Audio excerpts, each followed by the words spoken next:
And there's news that 15,000 children's operations have been axed over the past year. Now, Jessica, it says here that one poor child's been waiting 3 years for surgery on their ears. Now, that may be fairly minor, non-life-threatening op, but if it's serious enough to need surgery, it must be affecting their daily lives. For that constantly being cancelled must be no good for that child and their family. But this isn't all a result of the recent wave of strikes, is it? This is other issues that are causing some of this. It is. And a lot of it goes back to the sort of, they're blaming the government funding. This has come from a Lib Dem freedom of information request to find out about the delays here. And a lot of it, they're saying, is to do with the past 13 years now of Tory cuts to the NHS and the ongoing problems there. That case you mentioned, poor kid. It is 1,000 days on the waiting list for an ear operation. Now, when you're a child, that's 3 years of school where you're there, with something wrong with you, waiting. The parents are anxious about it. I mean, in that case, you'd hope that it's not affecting their daily lives so much that, it is so detrimental that it's affected a big chunk of their childhood. But there's kids on this list waiting for all sorts of things. And I mean, it's a shocking indictment, really, isn't it? It is, rather. I mean, it might be something fairly minor like having your ears pinned back, but the reason you might need your ears pinned back is because you're getting bullied. And, there could be something else that's slightly wrong with the look of the ear or how it's functioning. And it's not going to kill you, but it really does need fixing sooner rather than later. What do you think, everybody? Do you think that these delays are all part of perhaps the Tory underfunding? Do you think that there's something to do with the pandemic involved here, or perhaps the strikes aren't helping it? Let us know. Now, these figures, like you said, Jess, were gathered by the Liberal Democrats, obviously in an effort to prove the Tories can't look after us. But some of the figures in it are really illuminating. So while there's 2,894 operations that were cancelled due to a lack of staff, and staff shortages have been in the NHS since long before the strikes. In fact, they're one of the reasons for the strikes. 4,000 were cancelled due to a lack of beds. And again, that's also a lack of staff because you need so many nurses per bed to actually operate them. But 1,100 were cancelled because theatres were overbooked, and 446 for a problem with the equipment.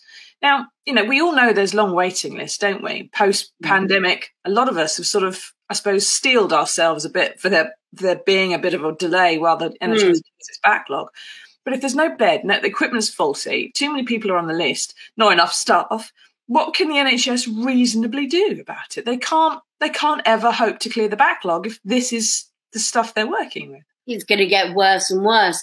I think there was a story last week about how a lot of the equipment that's being used is from the 80s and 90s for certain types of scanners. It was scanners, MRIs, CAT scans, and X-rays, things like that. They're very old bits of kit. It's okay if the technology still works. One would think that the technology has moved on. There's an enormous amount of money that goes into the NHS, but it's not enough, and it's not going to the right places. I mean, currently there's 133,000 vacancies. I'm sure everyone watching is aware of maybe their doctor's surgery or down the local hospital where they just can't fill the jobs. Now, that's a big point that we've got to raise, because you can keep giving money, but if we can't get anyone to work there because no one wants to do it, or they can't afford to do it because of the pay, how are we going to fix this problem? That's got to be addressed. Why can't we fill these vacancies? Well, what do you think, everybody? How do we persuade people to go and work in the NHS when we all know, we all use it, and we all know that it's pretty high stress and it's really sort of being run a bit on a shoestring. You don't get all the kit and equipment you need. You don't get the support from your bosses. Mistakes can get made. You get sued to hell if that's the case. And of course, you have to pay for your own training and so on to get in there in the first place, because a lot of the bursaries have been cancelled. So the nursing bursary got dropped, that kind of thing, which means you're paying your own student tuition fees. And it should be, really, Jess, you're right. It should be that working in the NHS is the most prestigious job in the UK. And I mean prestige. You know, whether you are a receptionist, whether you are a porter, whether you are a consultant, you should be getting paid pretty well, I'd have thought, compared to other places where you could be working. And you should be proud of where you're working and what you're doing in that job. And it should be something where other people go, do you know what? Props to you. And we do that to some extent in a lot of places. And, you know, during the pandemic, NHS, and even afterwards, NHS staff get discounts in places and things like that. In a lot of the ways that the armed forces do. But there should just be a cachet, a prestige. You don't have to pay them all £1 million a year, but there should be a reason that people want to work in the NHS, that they feel it's not just a vocation they want to help, but actually that they feel that they would be doing something which the nation honours rather than kind of complains about, I suppose. And I mean, obviously, the main thing here is being valued for what they do. People that are going, no one wants to go out on strike.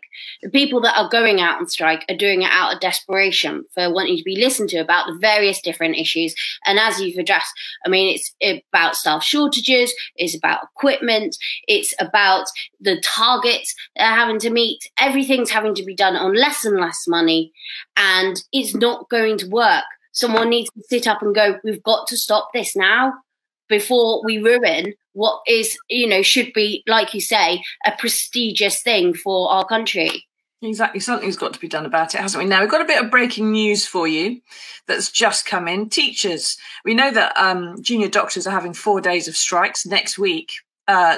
From Easter Sunday onwards, but now teachers have overwhelmingly voted to reject the government's latest pay offer, which means there will be fresh strike action in schools as well. So it's members of the National Education Union, which I think is one of the biggest ones, has voted by 98%.